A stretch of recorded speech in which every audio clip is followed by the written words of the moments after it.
উমরে ফারুক সালাত শুরু করলেন, ফজরের সালাত, আল্লাহু আকবার। In the mean time Abu Lulu এই খঞ্জর নিয়ে উমরে ফারুকের বুকের মধ্যে 3টা স্টেবিং করলেন। একটা মারলেন নাভির নিচে, মারার সাথে সাথে পাকস্থলী কেটে গেল। আরেকটা মারলেন পাজরে, পাজর ছিঁড়ে গেল। 3টা মারার পরে উমরে ফারুক বললেন, কাতালানি আল কাল, এক কুকুর আমাকে মেরে ফেলেছে। পেছন থেকে এক সাহাবীকে টান মেরে সামনের দিকে নিয়ে গেলেন, তুমি নামাজের ইমামতি করাও। আর ওমরে ফারুককে বাকিরা ধরাধরি করে পেছনে নিতে আরম্ভ করলেন। আর এই আত্মাই আক্রমণ যে করেছে, সে কাতারের মাঝখান দিয়ে যেতে আরম্ভ করলো আর 2 দিকে ছুরি মারতে আরম্ভ করলো। 13 জন সাহাবীর গায়ে ছুরি মেরেছে, 7 জন সাহাবা স্পট ডেথ, জায়গায় মৃত্যু। এই ভয়ঙ্কর অবস্থা দেখে এক সাহাবী বুরনুস, এক ধরনের জুব্বা আছে মাথাওয়ালা, অনেকে জ্যাকেট পরছেন না এরকম মাথাওয়ালা, লম্বা জুব্বা আছে আর ওপরে শীতে পড়ে মাথাওয়ালা, এই মাথাওয়ালা জুব্বা বের করে এক সাহাবী জালের মতো তার দিকে উড়ায় মারল। ওই বুরনুসের মধ্যে পেঁচিয়ে আবু লুলু মাটিতে পড়ে গেল আর সুইসাইড করে ফেলল, নিজের বুকে নিজে মেরে আত্মহত্যা। যেই সাহাবীকে ইমামতির জন্য দাঁড় করালেন, উনি ছোট্ট সূরা দিয়ে প্রথম রাকাতে সূরা আল কাউসার, দ্বিতীয় রাকাতে সূরাতুল ইখলাস দিয়ে নামাজ শেষ। উমরে ফারুক বেহুশ। উমরে ফারুক কি বেহুশ। সবাই কান্নাকাটি করতেছে, সবাই দেখতে গেলেন, এখন হুঁশ ফিরে না। মুখের মধ্যে, মুখ খুলে রাষ্ট্রের চিকিৎসক মুখের মধ্যে দুধ দিলেন, ওই নাভি দিয়ে দুধ বের হয়ে যায়, পাকস্থলী কেটে ওখান দিয়ে দুধ বের হয়ে যাচ্ছে। তারা বললো ওনারে বাঁচানো সম্ভব না, দেখেন হুঁশ ফিরে কিনা। হুঁশ ফিরলে ওনার পরে কে আমির হবে, উনি যেন প্যানেল ঠিক করে দিয়ে যায়। সবাই তাকিয়েছে ওমরে ফারুকের চোখের দিকে। আল্লাহর মেহেরবানিতে ঘন্টা খানিক পরে উনি চোখ খুললেন। চোখ খোলার পরেই বলেন নাই, ও মা আমি মরে যাই। চোখ খোলার পরে উনি বলেন নাই, কে মারলো আমারে। চোখ খোলার পরে উনি বলেন নাই, আমার পরে নেতা কে হবে। চোখ খোলার পরে সর্বপ্রথম কথাটি ছিল, আসল্লান নাস, আমার নেতৃত্বে যে ফজরের নামাজটা শুরু হয়েছিল এটাকে ঠিকমতো তোরা পড়েছিলি? আমার নেতৃত্বে যে ফজরের জামাত শুরু হয়েছিল সেটা ঠিকঠাক মতো সমাপ্ত হয়েছিল কিনা আগে বল। আসল্লান নাস, নামাজটা হয়েছে কিনা বল। সুবহানাল্লাহ বলতে পারলেন না? This is Umar, hour super hero. নেতা অনেকগুলো লাগে না, এরকম নেতা একটাই যথেষ্ট যে গোটা বিশ্বকে কাঁপায় দিতে পারে। চিল্লায় বলো ঠিক কিনা। বিশ্বনবী মক্কায় বসে বসে তাহাজ্জুদের সালাত পড়ে আল্লাহর কাছে দোয়া করলেন, আল্লাহুম্মা আইজ্জাল ইসলাম বিআহাব্বির রাজুলাইনি ইলাইক। ও আল্লাহ, 2 জন লোকের নাম বলবো, 2 জনের দরকার নেই, এই 2 জনের একজনকে আপনি ইসলামের সুশীতল ছায়া তলে এনে ইসলামকে বিজয় দান করে দেন। মুহূর্তের মধ্যে দোয়াটা কবুল করে নিয়েছে কে? বিশ্বনবী বললেন, আল্লাহ 2 জনের নাম বলবো আজকের দোয়ায়। আবি জাহাল ইবনে হিশাম, হয়তো হিশামের বেটা আবু জাহেলকে আপনি ইসলামের ভিতরে নিয়ে আসেন, কিংবা ওমর ইবনুল খাত্তাব, খাত্তাবের বেটা ওমরকে আপনি ইসলামের ছায়া তলে নিয়ে আসেন। ওমরে ফারুকের জন্য দোয়াটা কবুল করে নিয়েছে কে? মক্কার যে অবস্থা, আল্লাহর হাবিব সাল্লাল্লাহু আলাইহি ওয়াসাল্লাম বুঝলেন মক্কার এই 2 জনের একজন যদি আমার সাথে না থাকে তাহলে মক্কায় দাওয়াতি কাজ চালিয়ে যাওয়া যাবে। আল্লাহরে বললেন, আল্লাহ বেশি চাই না, এই 2 জনের একজন, হয় আবু জাহেল নয় ওমর, হয় আবু জাহেল নয় ওমর। বিশ্বনবী যখন দোয়া করলেন, এই দোয়ার একটা ইমানি ধাক্কা, নুরানি ধাক্কা সাইয়েদনা ওমরে ফারুকের হৃদয়কে স্পর্শ করে ফেলে। দোয়া ইজ লাইক এ মিসাইল। এই যে আমরা দোয়া করি, এটা মিসাইলের মতো। যুদ্ধে মিসাইল হামলা করে না? মিসাইল হামলা করার পরে এই মিসাইল লক্ষ্য বস্তুতে যে ভেদ করে, ঠিক কিনা? তেমনি দোয়ার মতো যদি আপনি দোয়া করতে পারেন, আপনি যেই জন্য দোয়া করেছেন ঠিক ওই জায়গায় যে আপনার দোয়া স্পর্শ করে। সুবহানাল্লাহ পড়বেন না? বিশ্বনবীর দোয়ার মাধ্যমে প্রথমে সাইয়েদনা ওমর ফারুকের হৃদয়ে এক ধাক্কা লাগলো। 2 নম্বরে রব্বুল আলামিন সূরাতুল হাক্কা দিয়ে ওমর ফারুকের হৃদয়ের মধ্যে দিলেন এক ধাক্কা। পড়েন আল্লাহু আকবার। কোরআনের ভেতরে সূরাতুল হাক্কা নামে একটা সূরা আছে না নাই? আল হাক্কাতু মাল হাক্কা ওয়া মা আদরাকা মাল হাক্কা। পড়েন আল্লাহু আকবার। বিশ্বনবী যখন দোয়া করলেন, ওই দোয়া যখন সৈয়দনা ওমরে ফারুকের হৃদয়ে স্পর্শ করলো, সৈয়দনা ওমরে ফারুক সব সময় বিশ্বনবীরে ফলো করতে আরম্ভ করলেন। বিশ্বনবী ডানে গেলে লুকিয়ে লুকিয়ে ওমর ফারুক ডানে যায়, বিশ্বনবী বায়ে গেলে লুকিয়ে লুকিয়ে ওমরে ফারুক বায়ে যায়। বিশ্বনবী একবার মসজিদুল হারামে যে নামাজ পড়তে শুরু করলেন, ওমরে ফারুক তখন বিশ্বনবীর পিছু পিছু ছদ্মবেশে পেছন থেকে যে বিশ্বনবী কিভাবে নামাজ পড়ে দেখতে শুরু করলেন। বিশ্বনবী ইন দা মিন টাইম এশার নামাজে আল হাক্কাতুমাল হাক্কা তেলাওয়াত শুরু করে দিলেন। আল হাক্কাতুমাল হাক্কা তেলাওয়াত শুরু করে দিলেন। তেলাওয়াত করতে করতে বিশ্বনবী যখন তেলাওয়াত করতেছে, ওমরে ফারুক এরকম দুলতেছে আর মজা পাচ্ছে। ওমিয়া বিশ্বনবীর কণ্ঠ বুঝি আমার মতো কণ্ঠ, আপনার মতো কণ্ঠ, আহমদ বিন ইউসুফের কণ্ঠ, আব্দুল বাসিতের কণ্ঠ না। বিশ্বনবীর গলায় যে কি সুরের ঝংকার আল্লাহ দিয়েছেন, কি সুরের লহরি আল্লাহ দিয়েছেন, একবার যে শুনতো পাগল হয়ে যেত। আল্লাহু আকবার। বিশ্বনবী সূরা হাক্কা মন্ত্রমুগ্ধ তেলাওয়াতে, মন্ত্রমুগ্ধ সুর দিয়ে, মন্ত্রমুগ্ধ কণ্ঠ দিয়ে তেলাওয়াত করতে লাগলেন। এশার সালাতে ওমরে ফারুক দুলতে লাগলেন। ওমরে ফারুক যত শুনেন অবাক হয়ে যায়, যত শুনেন অবাক হয়ে যায়, যতই শুনে অবাক। কিরে? কারণ তিনি আরবি ভাষা বুঝতেন। এত সুন্দর শব্দের গাঁথুনি, এত প্রাঞ্জল বর্ণনা, এত সুন্দর অন্তমিল, এটা কবিতা না হয়ে পারে না। উনি মনে মনে ভাবলেন এটা মনে হয় কবিতা। It might be poem, it could be poem. Muhammad মনে হয় কবি হয়ে গেছে, তার কাব্য প্রতিভা দিয়ে সে এটা বানিয়েছে। তা না হলে এত সুন্দর কথা, এটা কবিতা না হয়ে পারে। ইন দ্য মিন টাইম বিশ্বনবী কিন্তু দেখতেছে না যে পেছনে ওমর। বিশ্বনবী তেলাওয়াত করছিলেন, ইন দ্য মিন টাইম বিশ্বনবী পড়ছিলেন ওমা হুয়া বিকাউলি শাইরিন কলিলাম মা তুমিনুন। এই আয়াতের অর্থ হলো এটা কোনো কবির কথা নয়, খুব অল্প সংখ্যক লোকই তোমরা ঈমান আনো। সুবহানাল্লাহ পড়ে। এটাকে বলে কোইন্সিডেন্ট। কোইন্সিডেন্ট হুট করে অনেক সময় মিলে যায়, যায় কি যায় না।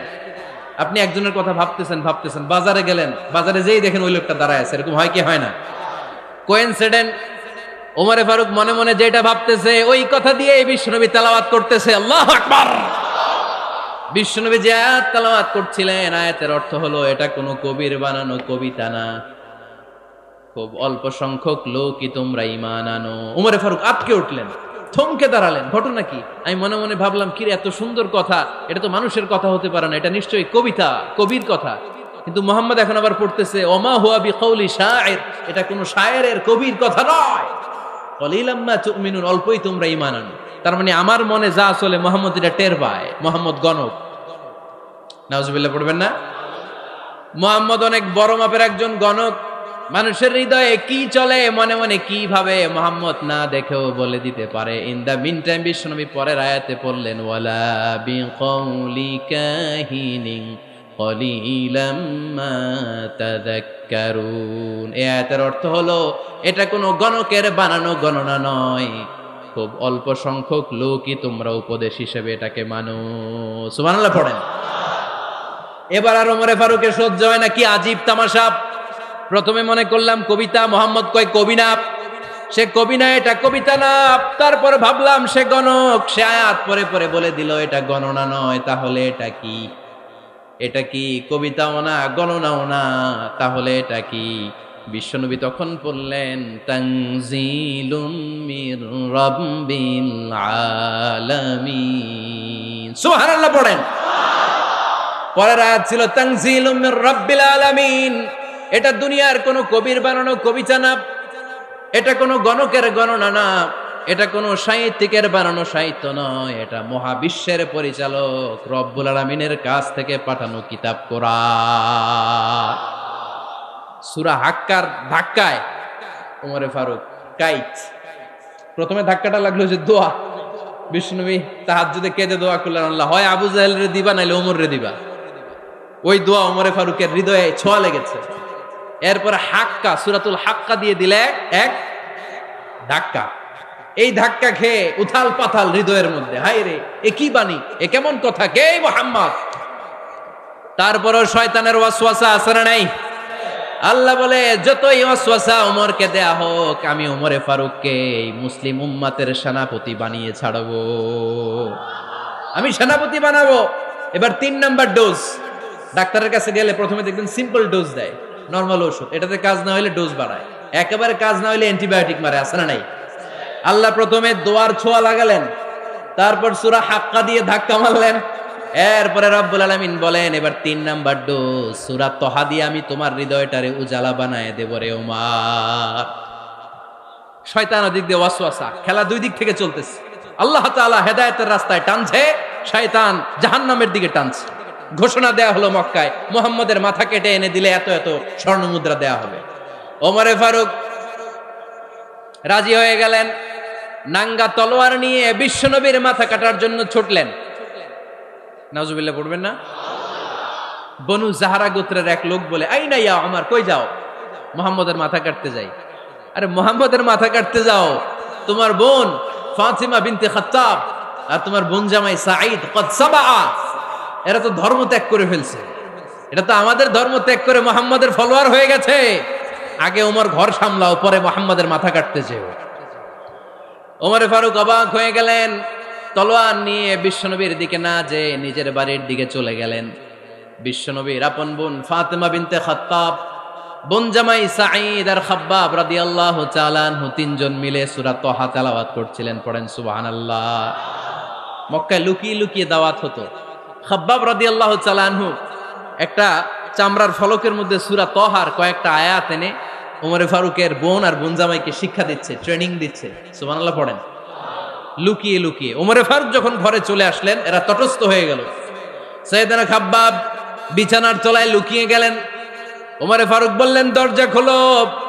ফাতিমা বিনতে খাত্তাব দরজা খোলার পরে নির্মম ভাবে সাইয়েদনা ওমর রাদিয়াল্লাহু তাআলা আনহু বোনের গায়ে আঘাত শুরু করে দিল। বোন জামাইকে আহত করতে শুরু করলো আর বলতে শুরু করলো, তোরা পাগল হলি কেন? কি আছে ওই মুহাম্মাদের মধ্যে? কি জাদু নিয়ে সে এসেছে? সে যাই বলে লোকজন পাগল হয়ে যায়, সবাই তার উপর কালিমা পড়ে ঈমান এনে ফেলে। কি এমন জিনিস তোদের কাছে আছে যেটা দেখে মুহাম্মদকে তোরা ভালোবাসলি? কি আছে? কি পড়তেছিলি আমারে দেখা। ফাতেমা বলে, ইন্নাকা রিজসুন লা ইয়ামাসসুহু ইল্লাল মুতাহহারুন। ও আমার ভাই ওমর, তুমি নাপাক। তুমি কি? লা ইয়ামাসসুহু ইল্লাল মুতাহহারুন, পবিত্রতা অর্জন না করে এই কোরআন ধরা যায় না। সুবহানাল্লাহ পড়েন। উমরে ফারুক গোসল করে আসলেন, কারণ ধাক্কা তো আগে কয়েকটা খাইছে। কথা বুঝেন নাই বোধহয়? প্রথমে দোয়ার ধাক্কা, পরে কোন সূরা দিয়ে ধাক্কা? হাক্কা দিয়ে ধাক্কা।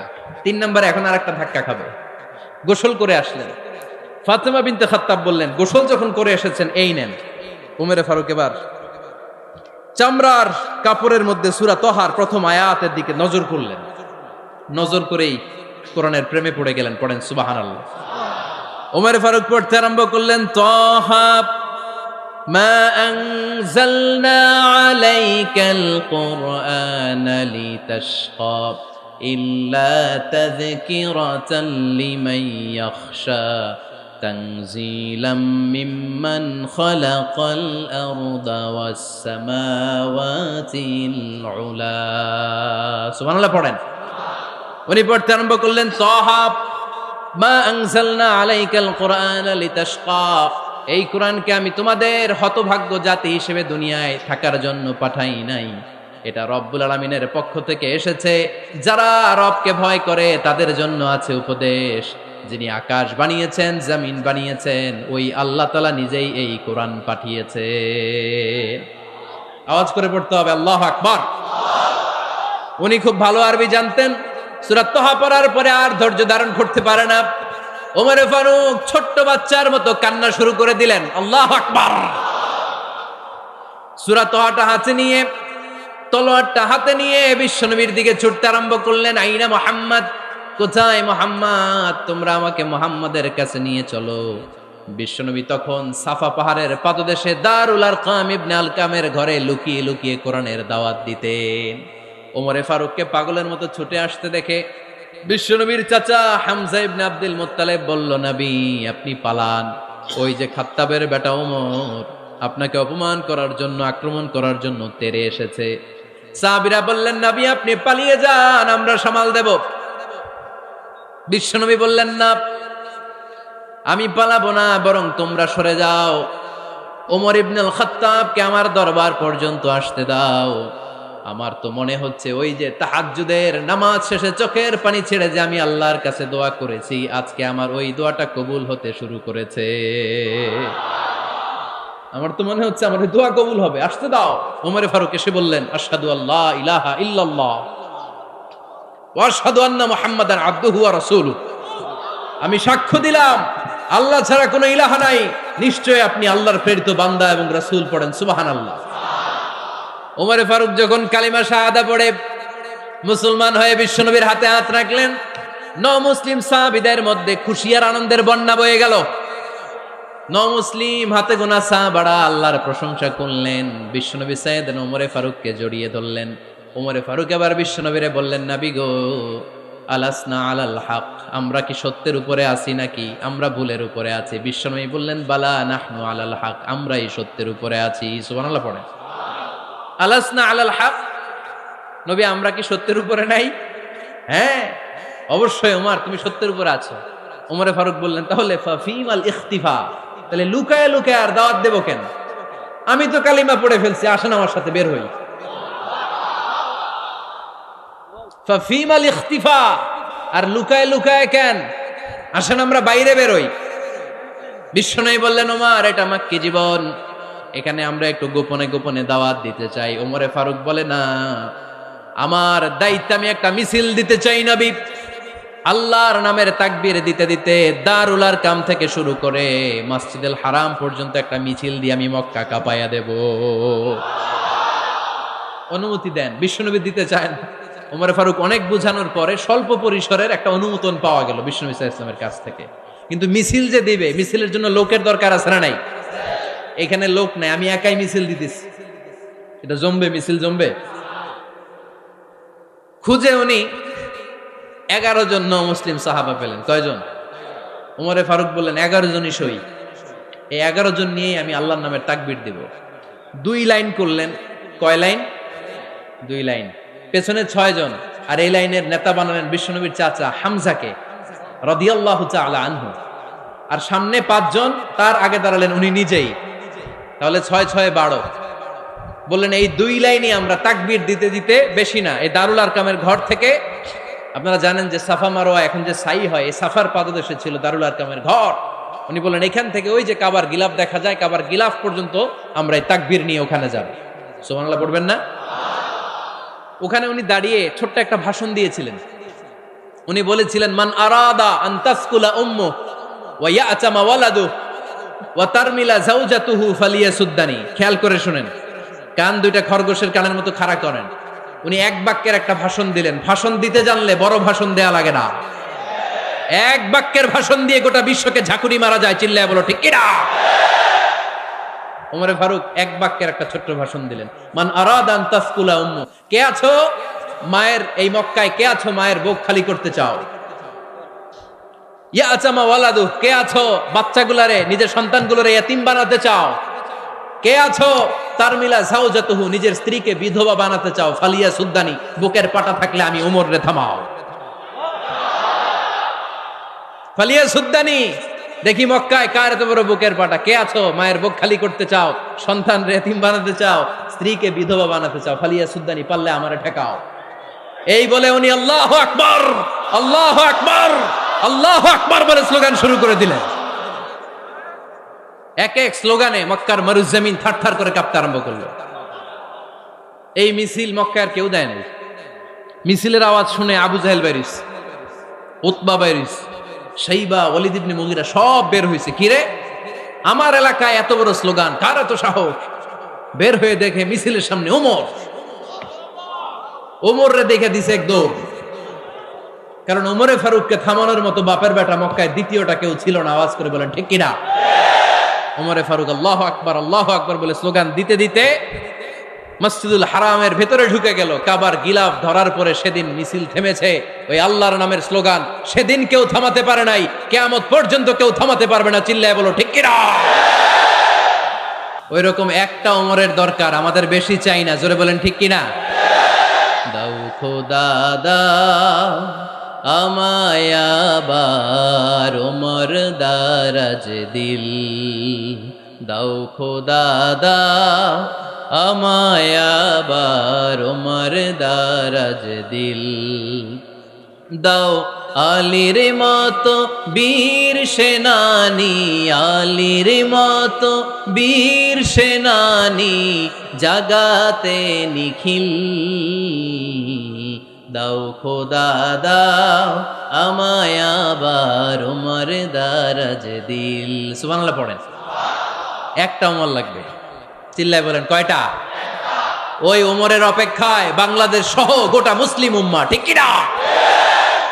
একটা ওমরই যথেষ্ট। আমাদের সেন্ট্রাল লিডারশিপ নাই তো, আমাদেরকে এদিকে লাথি মারলে আমরা ওইদিকে যাই, ওদিক থেকে গুতা মারলে আমরা এদিকে যাই। আমাদের রিপ্রেজেন্টেটিভ, আমাদের প্রতিনিধিত্ব করার মতো কোনো কেন্দ্রীয় লিডারশিপ নেতৃবৃন্দ গোটা বিশ্বে নাই, ঠিক কি না? আমরা সেই ওমরে ফারুকের অপেক্ষায়, আমরা সেই ইমাম আল মাহাদির অপেক্ষায়। এই ওমরে ফারুক আমাদের মডেল, ঠিক কি না? থার্ড ইন পজিশন এই পুরা উম্মতের মধ্যে ওনার পজিশন নাম্বার 3। 1 নাম্বার পজিশন বিশ্বনবীর, কার? 2 নাম্বার পজিশন কার? আবু বকর। 3 নাম্বার পজিশন কার? ওমরে ফারুকের। বিশ্বনবী বলতেন লা নবিয়্যা বা'দি, লা নবিয়্যা বা'দি, আমার পরে কোনো নবী নাই। ওয়ালা রাসূলা, আমার পরে কোনো রাসূলও নাই। আমার নবীর পরে আর কোনো নবী আছে? আমার নবীর পরে আর কোনো রাসূল আছে? এই যে কাদিয়ানি যে একটা সম্প্রদায় আছে, এরা কি মুসলিম নাকি অমুসলিম? মুসলিম সম্প্রদায়ের সাথে এদের কোনো সম্পর্ক নাই, চিল্লায় বলেন ঠিক কি না? এরা যদি মুসলমান হতে চায়, আমার নবী দ্য লাস্ট মেসেঞ্জার বিশ্বনবীকে খাতামুন নবী হিসেবে সংবাদ সম্মেলন করে গোটা বিশ্বকে জানায় দিতে হবে, তারপরে তাদেরকে আমরা মুসলিম হিসেবে স্বীকৃতি দিব, চিল্লায় বলেন ঠিক কি না? তা না হলে তারা কোন ধর্মের এটাকে জানায় দিতে হবে। No inferiority complex, no identity crisis. Identity ক্রাইসিসে থাকা যাবে না। আপনারা কোন ধর্মের এটা জানায় দেন। আপনারা বিশ্বনবীরও শেষ নবী মানবেন না, আবার মুসলিম বলেও নিজেদেরকে ট্যাগ লাগাতে চাইবেন। সাধারণ মুসলমানরা এটা এই ধোঁকাবাজি মানে না, চিল্লায় বলেন ঠিক কি না? আমার নবীর পরে কোনো নবী নাই, আমার রাসূলের পরে কোনো রাসূল নাই, ঠিক কি না? আল্লাহর হাবিব বলতেন লাউ কানা বা'দি নাবিয়্যুন লাকানা উমর, তবে আমার পরে যদি নবী হওয়ার যোগ্যতা কারো থাকে, আমার ওমরের ওই যোগ্যতা আছে। সুবহানাল্লাহ পড়েন। প্রভু তুমি বলেছ রাসূল দেবে না, বলনি দেবে না ওমর, বলনি দেবে না হামজা তারি, খালিদ বিজয় সম, তুমি বলেছ রাসূল দেবে না। সুবহানাল্লাহ পড়েন। এজন্য আমরা একটা ওমর চাই। কয়টা? বেশি লাগবে? নেতার মতো নেতা কয়টা লাগে? জোরে বলেন কয়টা? Enough, that's enough. ওমরে ফারুক আওয়ার সুপার হিরো। ওনার সাথে বিশ্বনবী সাল্লাল্লাহু আলাইহি ওয়াসাল্লামের মুসাহারার সম্পর্ক ছিল।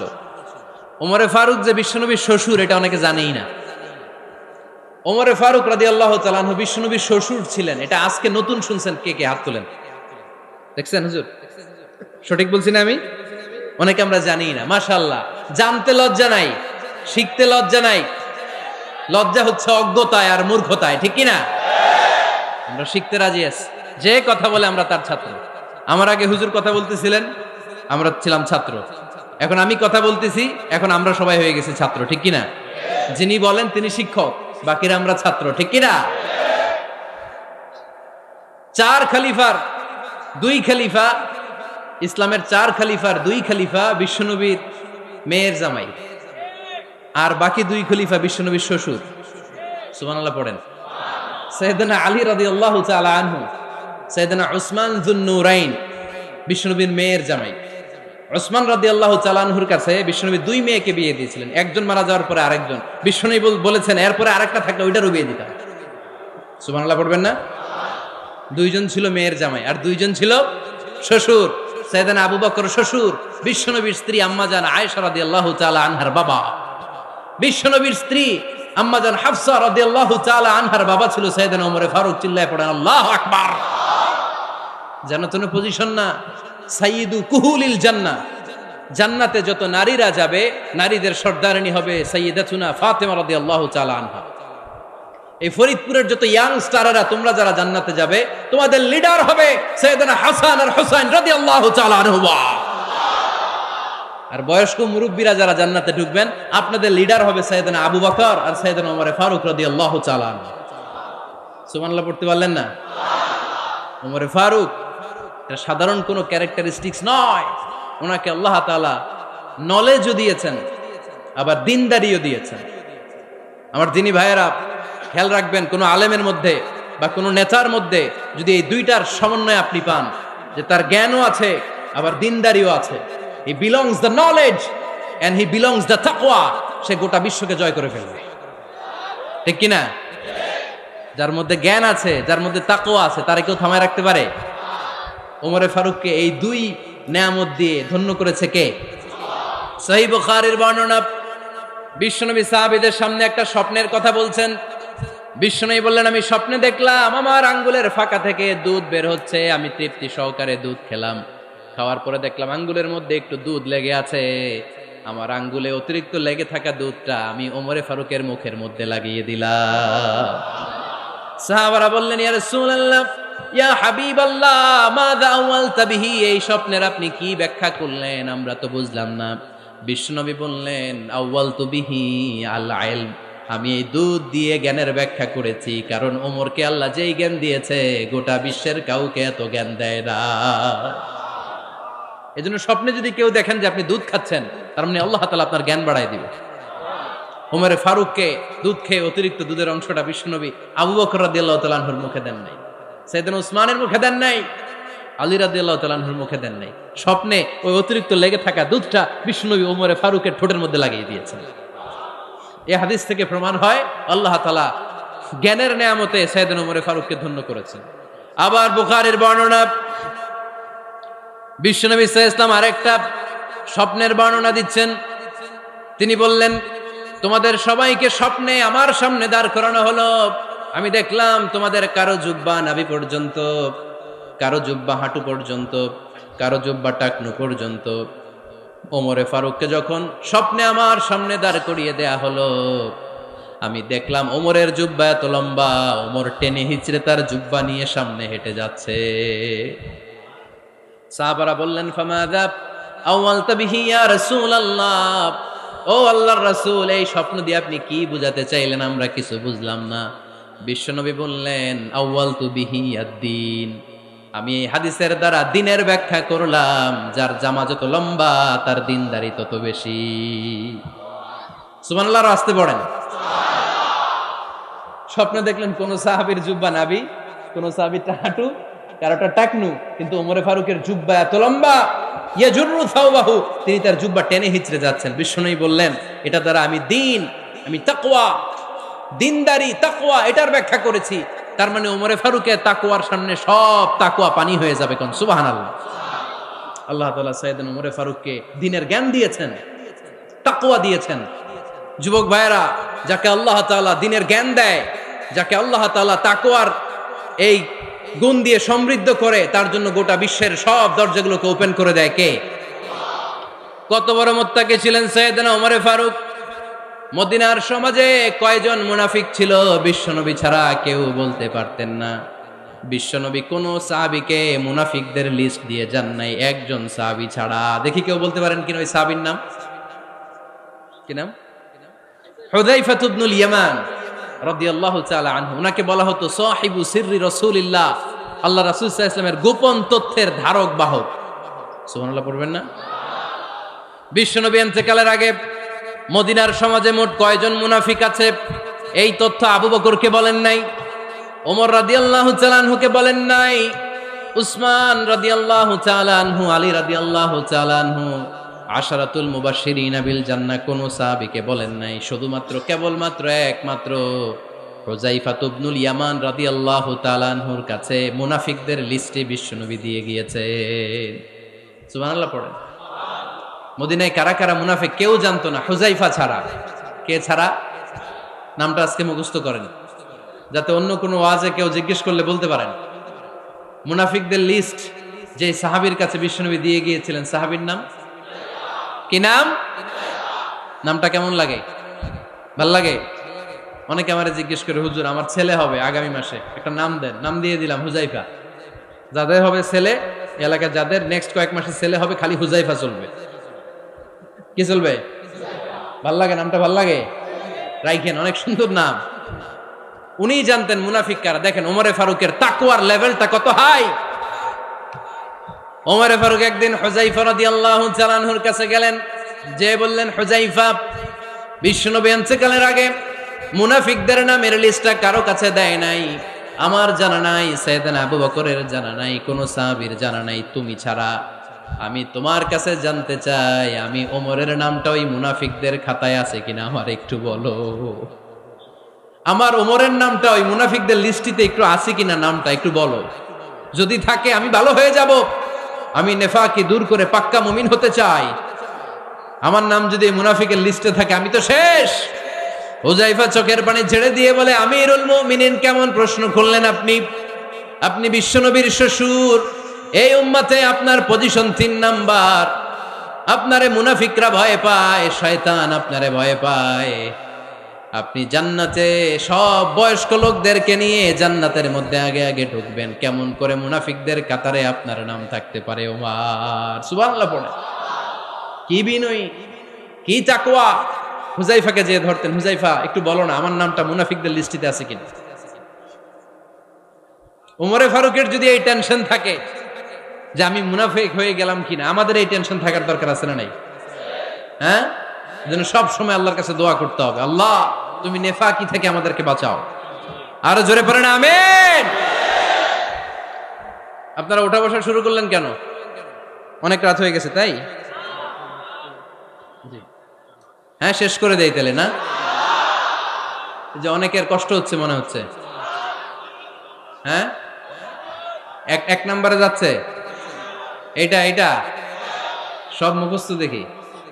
হ্যাঁ, 1 নাম্বার, 2 নাম্বার, 3 নাম্বার। 1 নাম্বার হইল পেশাবখানা, 2 নাম্বার পায়খানা, 3 নাম্বার নাকি এইটা।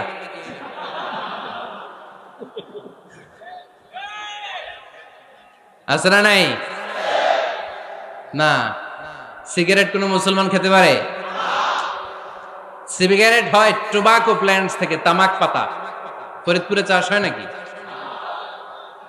হয়। কোন থানায় হয় বেশি? হ্যাঁ, তামাক ক্ষেত যারা দেখছেন, কোন বেড়া লাগানো লাগে? কারণ ছাগলেও মুখ দেয় না। তো যেটা ছাগলে খায় না, এটা কোনো মুমিন বান্দা খাইতে পারে? তো খান কেন এগুলো, এই পচা জিনিস? হ্যাঁ, এই পৃথিবীতে বিড়ি আর সিগারেটই একমাত্র খানা যেটা টয়লেটে ঢুকে খাওয়া যায়, তাই না? পৃথিবীতে সিগারেট আর বিড়ি একমাত্র খাবার। রাগ করবেন না যারা খান, রাগ করেন না। আবার একটু কমন সেন্সটা কাজে লাগানোর জন্য, চিন্তার জন্য বলতেছি। এটাই পৃথিবীর একমাত্র খাবার যেই খাবারের গায়ে এই খাবারের বদনাম লেখা থাকে, স্মোকিং কজেস ক্যান্সার। ধূমপান কর্কট রোগের কারণ, ধূমপান স্বাস্থ্যের পক্ষে ক্ষতিকারক, লেখা থাকে না? আচ্ছা, ধরেন ফরিদপুরের একটা কোম্পানি নতুন চানাচুর বের করছে, ওই চানাচুরের গায়ে লেখা, এই চানাচুর খাওয়ার 1 ঘন্টার মধ্যে বমি শুরু হবে আর ডায়রিয়া হবে। খাবেন? কি কইবেন? তুই খা। দোকানদারে কি কইবেন? তুই খা, তোর বমি হোক, তোর 14 গোষ্ঠীর ডায়রিয়া হোক, আমি টাকা দিয়ে এগুলো কিনবো না, ঠিক কি না? কারণ এই প্রোডাক্টের গায়ে এই প্রোডাক্টের বদনাম লেখা, এটা আমরা কিনবো কেন? কিন্তু সিগারেটের উপরে সিগারেটের বদনাম লেখা থাকার পরও আমরা খাই, টয়লেটে বসে খাই। এটার মধ্যে একটা পয়জন আছে, এটাকে বলে স্লো পয়জন, নিকোটিন। এটা আপনার লাং, ফুসফুসকে শেষ করে দিবে। Slow poison. সিগারেট খাওয়া অনেকটা আত্মহত্যা শামিল। বিষ খেলে সাথে সাথে মরে, সিগারেট খেলে ধুকে ধুকে মরে। আর সিগারেট থেকে হিরোইন, গাঁজা, ফেন্সিডিল, ইয়াবা, মেরিজুয়ানার পথে মানুষ পথ বাড়ায়, পা বাড়ায়, তাই না? এগুলো খাবেন না। ওয়ালা তুলকু আইদিকুম ইলা তাহলুকা। নিজেকে স্বেচ্ছায় ধ্বংসের দিকে ঠেলে দিও না। জীবনটা অনেক সুন্দর, জীবনটা অনেক রঙিন, আল্লাহর দেয় জীবনটাকে উপভোগ করার দরকার আছে না নাই? এই জন্য সিগারেটকে এই ফরিদপুরের প্রোগ্রাম থেকে আমরা আজকে নো বলে দিলাম। কি বলে দিব? আওয়াজ করে সবাইকে, আমরা সবাই একসাথে বলবো, সিগারেটকে কি বললাম? মনে থাকবে না? মাহফিলের প্যান্ডেল থেকে বাইর হয়ে আবার ইয়েস, হ্যাঁ, না ইয়েস করা যাবে না। সিগারেটকে কি বললাম? নো। ওমরে ফারুক রাদিয়াল্লাহু তাআলা আনহু আমাদের সুপার হিরো, আমাদের সবাই বলেন আমাদের, উনি কত বড় সুপার হিরো শুনেন। উনি জুমার খুতবা দিচ্ছেন, কি দিচ্ছেন? মসজিদে নববীতে খুতবার মাঝখানে হঠাৎ বললেন, ইয়া সারিয়াতাল জাবাল, ইয়া সারিয়াত ইবনে জানিমিল জাবাল। এই কথা বলেই আবার খুতবা দিতে শুরু করলেন। উনার এই ইয়া সারিয়াত ইবনে জানিমিল জাবালের সাথে আগের কথারও কোনো মিল নাই, পরের কথারও কোনো মিল নাই। জুমার নামাজের পর মুসল্লি সাহাবারা ধরলেন, বললেন, ইয়া আমিরাল মুমিনিন। খুতবার মাঝখানে হঠাৎ করে ইয়া সারিয়াত ইবনে জালিমিল জাবাল বলে আপনি চিৎকার করলেন কেন? আপনার এই বাক্যের সাথে আপনার খুতবার আগের বাক্যের কোনো মিল নাই, আপনার খুতবার পরের বাক্যেরও কোনো মিল নাই। এই কথা আপনি কারে বললেন, কারে উদ্দেশ্য করে বললেন? এই কথার তাৎপর্য কি আমাদেরকে বুঝিয়ে বলেন। ওমরে ফারুক বললেন, আমি যখন খুতবা দিচ্ছি আমি দেখতে পেলাম ওই যে কয়েক মাস আগে আমি আমার মুসলিম সেনাবাহিনী পারস্যে আক্রমণের জন্য পাঠিয়েছি, বর্তমান ইরানের ওই বিশাল এলাকাতে পারস্যে আমি আমার ব্যাটালিয়ন পাঠিয়েছি। আমি হঠাৎ করে দেখতে পেলাম আমার মুসলিম বাহিনীর সেনাপতি যুদ্ধের এক পর্যায়ে তার ডানে আছে উপত্যকা, বায়ে আছে পাহাড়, সে পাহাড়ি রাস্তা ছেড়ে দিয়ে উপত্যকার দিকে যেতে শুরু করেছে। আমি দেখতে পেলাম আমার মুসলিম বাহিনী যদি উপত্যকার দিকে ছুটে বেড়ায়, কাফির মুশরিকরা আমার মুসলিম বাহিনীকে কচুকাটা করে ফেলবে। তাই আমি এখান থেকে তাদেরকে কমান্ড দিয়ে বলেছি, ইয়া সারিয়াতাল জাবাল, উপত্যকার দিকে নয় পাহাড়ের দিকে যাও, তাহলেই তোমাদের বিজয় নিশ্চিত হয়ে যাবে। উপত্যকার দিকে যেও না, ইলাল জাবাল, ইলা সারিয়াতিল জাবাল, পাহাড়ের দিকে ছোট।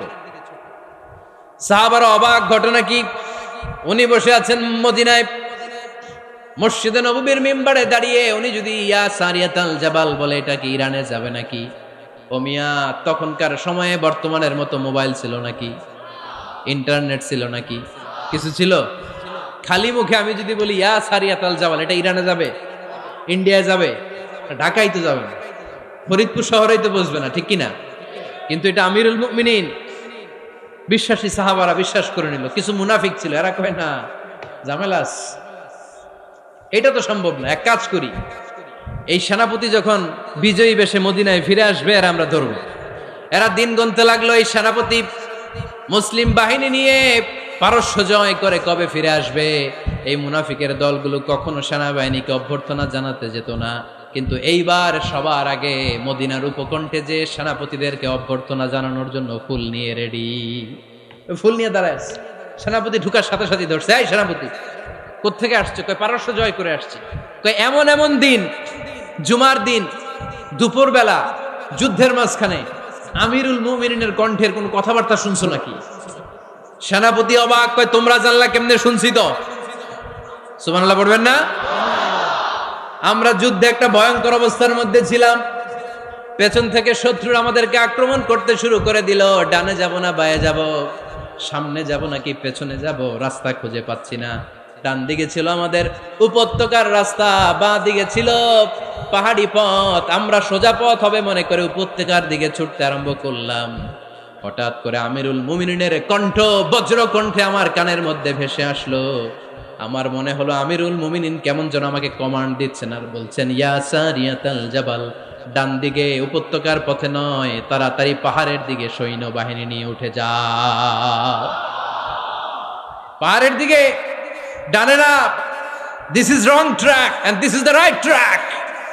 ওই দিন যদি ওমরে ফারুকের ওই গাইডলাইন, আমিরুল মুমিনিনের কমান্ড যদি আমি না শুনতাম, আজকে বিজয়ের বেশে ফিরতেও পারতাম না, আমাদের চেহারাও তোমরা দেখতে পেতে না। ওমরে ফারুকের ওই কমান্ড, ওই গাইডলাইন অদৃশ্য থেকে শোনার কারণে ওই পারস্যের মধ্যে আমাদেরকে সেই যুদ্ধে বিজয় দান করেছে কে? দিস ইজ ওমরে ফারুক, দিস ইজ ওমরে ফারুক। বিশ্বনবী বলতেন, ওমর, মা লাকিয়াকা শাইতানু সালিকান ফাজ্জান ইল্লা সালাকা ফাজ্জান গায়রা ফাজ্জিক। ওমর, শয়তান ইবলিস যদি তোমার কোনো রাস্তা দিয়ে হাঁটতে দেখে, শয়তান ওই রাস্তা রেখে দিয়ে অন্য রাস্তা দিয়ে হাঁটে। সুবহানাল্লাহ বাড়িতে যায় বললেন। কে বলতেছে? বিশ্বনবী। কার ব্যাপারে? ওমরে ফারুকের ব্যাপারে। শয়তান যদি দেখে যে ওমরে ফারুক এই রাস্তা দিয়ে হাঁটতেছে, শয়তান ওই রাস্তা রেখে দিয়ে অন্য রাস্তা দিয়ে হাঁটে। সুবহানাল্লাহ পড়েন। রাত্রিবেলা আমরা আমাদের বাচ্চা ছেলে মেয়েদেরকে যখন খাওয়াই, বাচ্চারা খেতে চায় না, এরকম হয় আপনাদের ফরিদপুর এলাকায়? হ্যাঁ, এই এলাকায় হয় নাকি?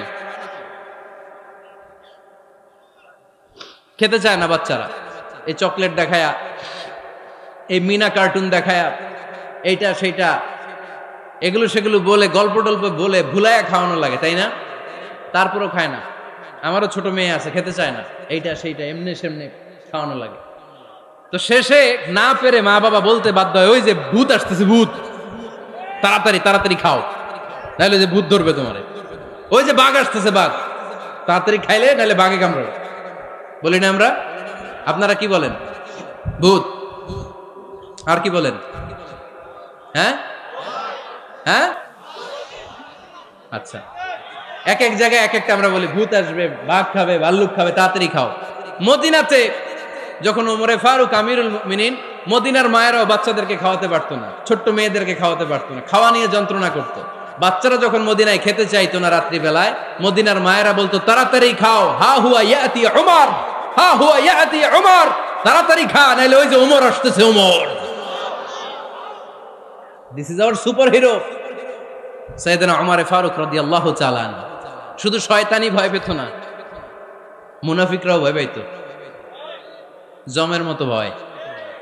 শুধু তাই না, আমাদের আম্মাজান বিষ্ণু ইসা ইসলামের স্ত্রীরাও ওমর ফারুককে ভয় পেতেন। সুবহানাল্লাহ কইবেন না? মাঝে মাঝে বিষ্ণু ইসা ইসলামের সাথে আম্মাজান আয়েশার ঝগড়া হতো, হতো না? আপনাদের ফ্যামিলিতে ঝগড়া হয়? হয় না? হয় না? কার কার দেখি? ওরে আল্লাহ, অনেক আল্লাহর ওলি আছে তো এই জায়গায়। ঝগড়া হয় না? কি কথা কয়, ঝগড়া হয় না বলে? বিশ্বনবীর ফ্যামিলিতে ঝগড়া হয়, আপনার ফ্যামিলিতে হয় না? মিষ্টি ঝগড়া। আর ও বিয়েই করে নাই।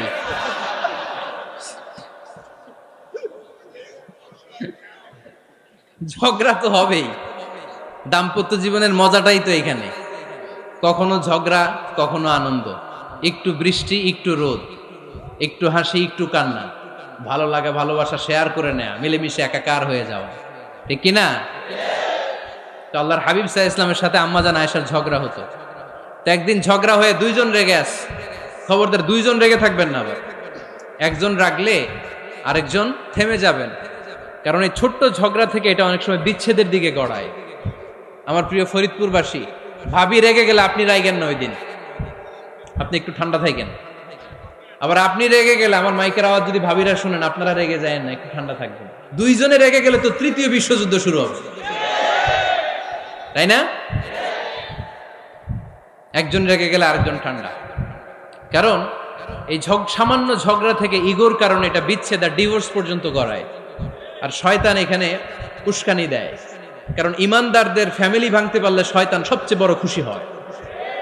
আর ইমানদারদের ফ্যামিলি টিকে থাকলে খুশি হয়ে যায় কে?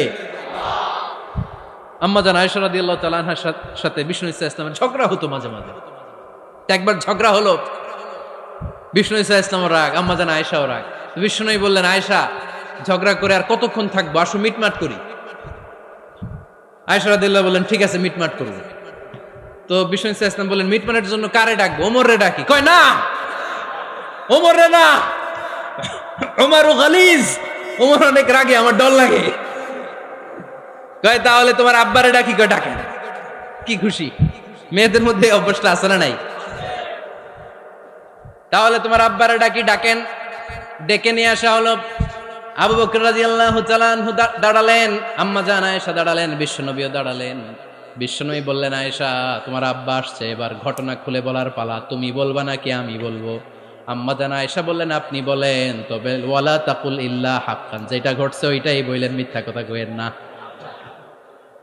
আবু বকর রাদিয়াল্লাহু তাআলা রেগে মেগে আগুন। কি এই কথা তুমি কেমন করে বলো? বিশ্বনবীকে মিথ্যা কথা কখনো বলবে? রেগে মেগে দিলেন মেয়ের গালে এক চড়। বানিয়ে বলতেছি না, মুসনাদ আহমদ ইবনে হাম্বলের হাদিস। বাবার হাতের থাপ্পড় খেয়ে আম্মাজান আয়েশা উল্টে পড়লেন। সাইয়েদনা আবু বকর রাগে গড়গড় করছেন, আবার মারার জন্য তেড়ে গেলেন। এবার বাঁচার জন্য আম্মা জান আয়েশা বিশ্বনবীর পিছনে যে আশ্রয় নিলেন, বিশ্বনবী বাঁচানোর জন্য দুই হাত মেলে দাঁড়িয়ে গেলেন। পড়েন সুবহানাল্লাহ। বিশ্বনবী যখন দুই হাত মেলে দাঁড়িয়ে গেলেন, সাইয়েদনা আবু বকর রাদিয়াল্লাহু আনহু থেমে গেলেন।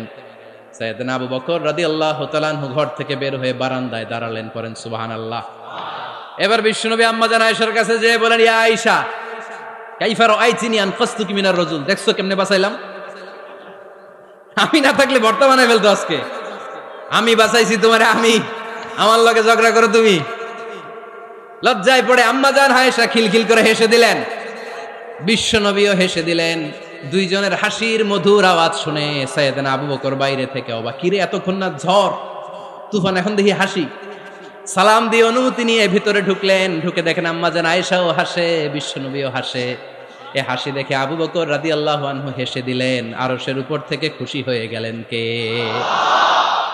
এবার সাইয়েদনা আবু বকর রাদিয়াল্লাহু তাআলা আনহু বললেন, ইয়া রাসূলুল্লাহ আশরিকানি ফি সিলমিকুমা কামা আশরাকতুমানি ফি হারবিকুমা। ও নবী, যুদ্ধ লাগলে, দুইজন যুদ্ধ লাগলে মীমাংসার জন্য যেমনি আমারে ডাকেন, এরকম হাসি আর আনন্দের মুহূর্তেও আমারে একটু ডাইকেন। আশরিকানি ফি সিলমিকুমা কামা আশরাকতুমানি ফি হারবিকুমা। নবী, আপনাদের মধ্যে ঝগড়া লাগলে সন্ধি করার জন্য আমারে যেমনি ডাকেন, আপনাদের হাসি খুশি আনন্দ খুনসুটি এই মজাদার মুহূর্তগুলোতে আমারে বঞ্চিত রাখেন না, আমার একটু ডাইকেন। সুবহানাল্লাহ পড়েন। এই মুসনাদে আহমদ ইবনে হাম্বলের হাদিস শোনার উদ্দেশ্য হচ্ছে, বিশ্বনবী প্রথমে ওমরে ফারুকের নাম বলেছিলেন। সাইয়েদনা আয়েশা বলে, না আমি ডরাই, হাইবাত, দিস ইজ কল্ড হাইবাত ওমর। একবার বিশ্বনবীর সব বিবিরা ধরলেন, ও নবী আমাদেরকে এটা দেন, ওইটা দেন, ঘরে এটা নাই, ওইটা নাই, ওইটা নাই। বিশ্বনবীকে, আমার কাছে কিচ্ছু নাই, যদি এমনি আমার বউ হয়ে থাকতে চাও থাকো, তাহলে তা না হলে যা লাগবে কিনে দেব, সাথে সাথে তালাকও দিয়ে দিব। কিছু দিতে পারবো না, আমার নাই তো, সামর্থ্য নাই। কিন্তু বিবিরাও ছাড়া না, এটা দেন ওইটা দেন। বিশ্বনবী রহমতের নবী, বিবিদেরকে বুঝাতেও পারেন না, বিবিরা আবদার করতেছে, নবী এটা লাগবে ওইটা লাগবে। ইন দ্য মিন টাইম বিশ্বনবী একজনের সালাম শুনতে পেলেন। কে যেন দরজায় দাঁড়িয়ে বলতেছে, আসসালামু আলাইকুম। বিশ্বনবী দরজার দিকে তাকালেন, তাকিয়ে বললেন, ওয়া আলাইকুম আসসালাম। আর বুঝতে পারলেন এটা আমার ওমরের সালাম। সালাম দেওয়ার পরে বিবিদের দিকে তাকায় দেখে একজন বিবিও নাই, সব অন্দরমহলের ভিতরে দৌড়। সুবহানাল্লাহ পড়তে পারলেন না? This is our super hero Omar. এরকম ওমর একটা লাগবে, চিল্লায় বলেন কয়টা? একটা ওমর গোটা বিশ্বকে সোজা করে দিবে। একটা ওমর সবল আর দুর্বলের সব পার্থক্য দূর করে দিবে। মাজলুমের উপর জালিমের অত্যাচারের অবসান ঘটায় দিবে। গোটা বিশ্বটাকে সাম্য, মৈত্রী, ভালোবাসার ইনসাফ দিয়ে পরিপূর্ণ করে দিবে। সেই ওমরের অপেক্ষায় আমরা। নিজের ছেলেকে 80টা বেত মেরেছেন। কয়টা? 80টা বেত মেরেছে। এই ব্যাপারে অনেকগুলো বর্ণনা পাওয়া যায়। সবচেয়ে সহিহ বর্ণনা হচ্ছে মুয়াত্তা ইমাম মালিকের বর্ণনা। ওমরে ফারুক রাদিয়াল্লাহু তাআলা আনহুর ছেলে আব্দুর রহমান মারুফুন বিআবি শাহমা ছিলেন মিশরে। ওখানে নাবিজ খেয়েছিলেন। নাবিজ হচ্ছে আরব দেশের লোকেরা দুধের মধ্যে শক্ত খুরমা রাত্রেবেলা ঢেলে দিত। ঢেলে দিলে সারা রাত ওই খুরমার রসটা দুধের সাথে মিশে দুধটা লাল হয়ে যেত। এটারে সকালবেলা খেত, খুব সুস্বাদু, এটাকে বলে নাবিজ। কিন্তু এটা রাতে ভিজাইলে সকালেই খাইতে হয়, রেখে দিলে আবার একটু সমস্যা হয়। এটা অনেকটা তারির মতো হয়ে যায়, মাতলামি চলে আসে। তো ওমরে ফারুকের ছেলে নাবিজ খেয়েছেন, মদ খাননি, নাবিজ। কিন্তু নাবিজ খাওয়াতে সাকরান চলে এসেছে। সাকরান চলে আসাতে এটা যখন প্রমাণিত হয়েছে, আমর ইবনুল আস রাদিয়াল্লাহু তাআলা আনহু নাকি 80 বেত মেরেছেন মিশরে। কয় বেত? নিয়ম হচ্ছে সবার সামনে, কিন্তু সবার সামনে না মেরে একটু গোপনে মেরেছে। এই তথ্য যখন ওমরে ফারুকের কাছে এসেছে, উনি বললেন, না, মারতে হবে সবার সামনে, আলাদা মারলা কেন? ও মদিনায় ফিরে আসলে আমি আবার 80টা মারব। মদিনায় ফিরে আসার পরে সাইয়েদনা ওমরে ফারুক ওই আগের 80টারে আর ধরেন নাই, নিজ হাতে আবার 80টা বেত মেরেছেন। এই বেত মারার 1 মাস পরে এই আবু শাহমা ইন্তেকাল করেছে। অনেক ঐতিহাসিক বলে এই বেতের আঘাতে মরেছে, কেউ কেউ বলেছে নিজের রোগের কারণে মরেছে। কিন্তু দিস ইজ দ্য ইনসাফ সিস্টেম অফ ওমর। নিজের ছেলে বলে ছেড়ে দেয় নাই। এখন নিজের ছেলে হইলে 7 খুন মাফ, নেতার ছেলে হইলে 10 খুন মাফ, এলাকার মোড়লের ছেলে হইলে 10 খুন মাফ। নো পার্সিয়ালিটি ইন ইসলাম। ইসলামে পার্সিয়ালিটি নাই। আপনি নেতার ছেলে হন, আপনি বিজনেস ম্যাগনেটের ছেলে হন, আপনি যেই হন না কেন, ইসলামের দৃষ্টিতে সবাই সমান। চিল্লায় বলেন ঠিক কিনা? বানু মখজুমিয়া গোত্রের এক নারী চুরিতে ধরা পড়ল। সাহাবারা বললেন, নবী, মদিনার সবচেয়ে ভ্যারি প্রেস্টিজিয়াস এন্ড ডিগনিফাইড ফ্যামিলির মেয়ে, আপনি হাত কাইটেন না, কারণ ইসলামের নিয়ম চুরি করলে কি কেটে দাও। বিশ্বনবী বললেন, বলো কি, হাত না কাটার জন্য তোমরা আমাকে রেকমেন্ড করছো? এটা আল্লাহর আইন, পৃথিবীর কেউ রেকমেন্ড করলো শোনার ক্ষমতা আমার নাই, কারণ আইনটা দিয়েছে কে? লাউ কানাত ফাতিমাতু বিনতি মুহাম্মাদিন সারাকাত লাকাতা মুহাম্মাদুন ইয়াদাহা। আরে বনু মাকসুমিয়া মেয়ে তো দূরের কথা, আমার কলিজার টুকরা ফাতেমাও যদি আজ চুরিতে ধরা পড়তো, তার হাত কেটে দিতে আমি 1 মিনিটও দেরি করতাম না। দিস ইজ ইসলাম। এই হচ্ছে ওমরে ফারুকের মানাকিব। এরকম ওমরে ফারুক কয়টা লাগবে? আওয়াজ করে বলতে হবে, কয়টা লাগবে? একটা লাগবে। এই সাইয়েদনা ওমরে ফারুক মদিনার প্রথম চিফ জাস্টিস ছিলেন। সর্বপ্রথম উনার পরামর্শে সাইয়েদনা আবু বকর রাদিয়াল্লাহু তাআলা আনহু কোরআনকে সংকলন করেছেন। আমরা এই যে কোরআন পড়ি 30 পারা, এমদাদিয়া লাইব্রেরির 114টা সূরা, কত সুন্দর সন্নিবেশ করা হয়েছে, এখানে সাজানো হয়েছে। আল্লাহর হাবিব সাল্লাল্লাহু আলাইহি ওয়াসাল্লামের সময় কি এরকম কোরআন ছিল নাকি? ছিল না। খেজুর পাতার মধ্যে, গাছের বাকলের মধ্যে, ওটের বড় হাড্ডির মধ্যে আর পাথরের মধ্যে খোদাই করা কোরআন ছিল। সাইয়েদনা আবু বকরের সময় রাদিয়াল্লাহু তাআলা আনহুর সময় যুদ্ধ হলো, 70 জন হাফেজ সাহাবী ইন্তেকাল করলেন। সাইয়েদনা আবু বকর রাদিয়াল্লাহু তাআলা আনহুকে ডেকে ওমরে ফারুক বললেন, ও আবু বকর, এইভাবে হাফেজে কোরআন সাহাবীরা যদি দুনিয়া থেকে বিদায় হয়ে যায়, আল্লাহর কোরআনও তো বিদায় হয়ে যাবে। আমার পরামর্শ হলো, আপনি সব বয়োজ্যেষ্ঠ সাহাবীদেরকে একসাথে করে কোরআনের সব কাগজগুলোকে একসাথে করে একটা নির্ধারিত কপির মধ্যে কোরআনকে সংকলন করে ফেলেন। সাইয়েদনা আবু বকর বললেন, যেটা আমার নবী করে না, এটা আমি কেমনে করি? কিন্তু ওমরে ফারুক নাছরবান্দা বলে না, এটা করলে কোনো খারাপ হবে না, ভালোই হবে। মুসলিম উম্মার জন্য এক জায়গায় কোরআন সন্নিবেশিত থাকবে, আপনি করেন। সাইয়েদনা আবু বকর রাজি হয় না, ওমরে ফারুকও ছাড়ে না। ওমরে ফারুক বলতে বলতে বলতে বলতে এমন ভাবে সাইয়েদনা আবু বকর রাদিয়াল্লাহু তাআলা আনহুকে ধরলেন, সব শেষে সাইয়েদনা আবু বকর ওমরে ফারুকের কথায় কোরআন সংকলনে রাজি হয়ে গেলেন। পড়েন সুবহানাল্লাহ। উনি বললেন, ওমর যখন আমাকে বারবার বুঝাতে লাগলো, আল্লাহ তাআলা আমার হৃদয়টা ওমরের কথা শোনার জন্য খুলে দিলেন। আল্লাহ তাআলা কেমন যেন আমাকে ইলহাম করলেন, আবু বকর করো, এই কাজের মধ্য দিয়ে আমি আমার কোরআনকে গোটা বিশ্বে জীবিত রেখে দেব। This is Omar. এই যে আমরা হিজরি সনের যে আমরা গণনা করি, এই হিজরি সনের প্রবর্তক হচ্ছে সাইয়েদনা ওমরে ফারুক। সাইয়েদনা ওমরে ফারুক এই হিজরি সনের গণনা শুরু করেছেন। সাহাবারা বলল, আমিরুল মুমিনিন, খ্রিস্টানদের ঈসাই সন আছে, আমাদের মুসলমানদের কোনো সন নাই। আমাদের একটা সন থাকলে আমাদের জিজিয়া নিতে, আমাদের যাকাতের টাকা উত্তোলন করতে অনেক সুবিধা হবে। ওমর ফারুক বললেন, তাহলে কোন সালকে হিজরি, কোন সালকে মুসলিম সাল হিসেবে আমরা ঘোষণা দিতে পারি? একজন বলল, আমার নবী যেই সালে জন্মগ্রহণ করেছেন ওই সালে। ওমর ফারুক বললেন, না, আমার নবীর জন্ম আমাদের জন্য খুশির দিন, কিন্তু এটা আমাদের জন্য প্রেরণা নয়, প্রেরণা নবীর কাজে, ঠিক কিনা? আরো কিছু সাহাবারা বলল, তাহলে যেই সালে আমার নবী ইন্তেকাল করেছে ওইটারে প্রথম সাল ধরেন। ওমর ফারুক বললেন, না, যেদিন তিনি ইন্তেকাল করেছেন এটা আমাদের দুঃখের দিন, এটা আমাদের প্রেরণা নয়। আমাদের প্রেরণা হচ্ছে বিশ্বনবীর ত্যাগ, তিতিক্ষা আর কাজের মধ্য দিয়ে। জোরে কোন ঠিক কিনা? ওমর ফারুক বললেন, যেদিন বিশ্বনবী ইসলাম রক্ষায় নিজের মাতৃভূমি ছেড়ে মক্কা থেকে মদিনায় গিয়েছেন, ওই দিনটাকে হিজরি প্রথম দিন ধরে আমরা হিজরি সাল গণনা করে শুরু করে দেব। ওইটাই হচ্ছে হিজরি সন। সেখান থেকে হিজরি সনের প্রবর্তন করেছেন সাইয়েদনা ওমর ফারুক রাদিয়াল্লাহু তাআলা আনহু। এই যে স্টেট গভর্নমেন্ট, এই যে প্রিজন, জেলখানা, ক্যান্টনমেন্ট, সচিবালয়, গণভবন, বঙ্গভবন, মুক্তিযোদ্ধাদের ভাতা, রাষ্ট্রীয় ভাতা, এই সব নিয়ম কানুন সাইয়েদনা ওমর ফারুক তার রাষ্ট্রীয় আমলে তিনি নিজে করেছেন। চিল্লায় পড়েন আল্লাহু আকবার। মুসলমানদের আলাদা কারেন্সি, নিজস্ব মুদ্রা ব্যবস্থা নিজে চালু করেছেন। সৈনিকদের মধ্যে যারা বিবাহিত, প্রতি 6 মাস অন্তর অন্তর 1 মাসের ছুটি কাটাতে তারা ফিরে আসবে, সাইয়েদনা ওমর ফারুক চালু করেছেন। চিল্লায় আওয়াজ করে পড়েন আল্লাহু আকবার।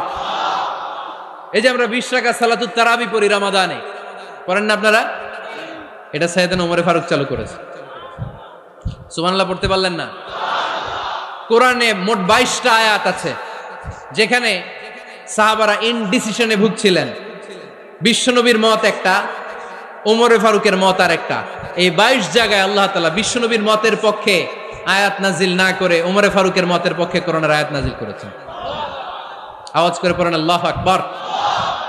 এদিকে উঠলেন কেন আপনারা? যারা উঠছেন আমার দিকে তাকান।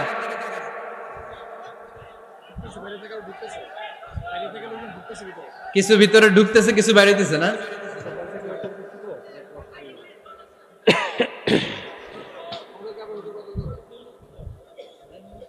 সাইয়েদনা ওমর ফারুক, আমরা সাহাবীদের জীবন চরিত পড়তে চাই না? কত যে অনুপ্রেরণামূলক দৃষ্টান্ত সাইয়েদনা ওমর ফারুক আমাদের জন্য রেখে গিয়েছেন। ওমর ফারুক যখন খলিফা, দিনের বেলায় যদি রাষ্ট্রে কোনো নিয়ম জারি করতেন, দিনের বেলায় জনগণকে কোনো বিষয়ে যদি নিষেধ করতেন, রাত্রে বেলায় খাওয়ার সময় ফ্যামিলি মেম্বারদের সবাইকে বলতেন, এই দিনের বেলা আমি জনগণকে এই কাজ করতে নিষেধ করেছি, তোমরা আমার ফ্যামিলি মেম্বার, খবরদার তোমরা এই কাজ করো না। জনগণ করলে যতটুকু শাস্তি, তোরা করলে পাবি ডবল শাস্তি। সুবহানাল্লাহ কইবেন না? আমাদের নেতারা ওই বাড়ির বিচার করে, ওই বাড়ির মাইয়ার বিচার, ওই বাড়ির পোলার বিচার, নিজের পোলা গাঞ্জা টানে আছে না নাই? নিজের মেয়ে অপরাধ করে আছে না নাই? কি নেতা ছিলেন ওমর ফারুক! আগে নিজের ঘর সামলিয়েছেন, আগে নিজেকে সামলিয়েছেন, নিজের ঘর ঠিক করেছেন। বলেছেন জনগণ করলে যত বেদ, তোরা করলে double Veda. This is call leader, ঠিক কিনা? এক বাবা এসে বললেন, ওমর ফারুক আমার ছেলে কথা শোনে না, বেয়াদব। ওমর ফারুক ছেলেরা ডাকলেন, বাবা তুমি তোমার আব্বাজানের কথা শোনো না, এটা তো কবিরা গুনাহ। ছেলে বলে, ওমর ফারুক সব দায় দায়িত্ব আল্লাহ ছেলে মেয়েদেরকে দিয়েছে, বাবা মাকে কোনো দায়িত্ব দেয় নাই। ওমর ফারুক বললেন, অবশ্যই দায়িত্ব দিয়েছে। তাহলে বলেন আমার বাবার দায়িত্ব কি? উনি বললেন, প্রাইমারিলি প্রথমত 3 দায়িত্ব। আইয়ানতাকিয়া উম্মাহ, পৃথিবীর প্রতিটি বাবার উচিত ছেলেদের মেয়েদের জন্য ভালো মায়ের ব্যবস্থা করা। 2 নম্বরে আইয়ুহসিনা ইসমা, সুন্দর তার একটা নাম রেখে দেয়া। 3 নাম্বার ইউআল্লিমাহুল কিতাব, তার আল্লাহর কিতাব শিক্ষা দেওয়া। এবার ছেলেকে আমার আব্বা 3টার একটাও করে নাই। এবার ওমর ফারুক রেগে গেলেন, বাবার কাঁধে ধরলেন, বললেন তুই ছেলের জন্য বিচার নিয়ে আসলি, তোর 3টা দায়িত্বের একটাও তুই পালন করিস নাই। ছেলে বলে, আমিরুল মুমিনিন আমার মা নর্তকী, আমার মা মাজুসি, আমার মায়ের মধ্যে কোনো আদব কাদব নাই, সুন্দরী দেখে আমার মা রে বাবা বিয়ে করছে, আমার মায়ের কাছ থেকে জীবনে কিছু শিখি নাই। 2 নাম্বার সাম্মানি খানফাসা, আমার বাবা আমার নাম রেখেছে চামচিকা। কি নাম রাখছে? এটার নাম হইলো একটা, এরকম উল্টাপাল্টা নাম আছে না নাই? না, এগুলো রাখবেন না।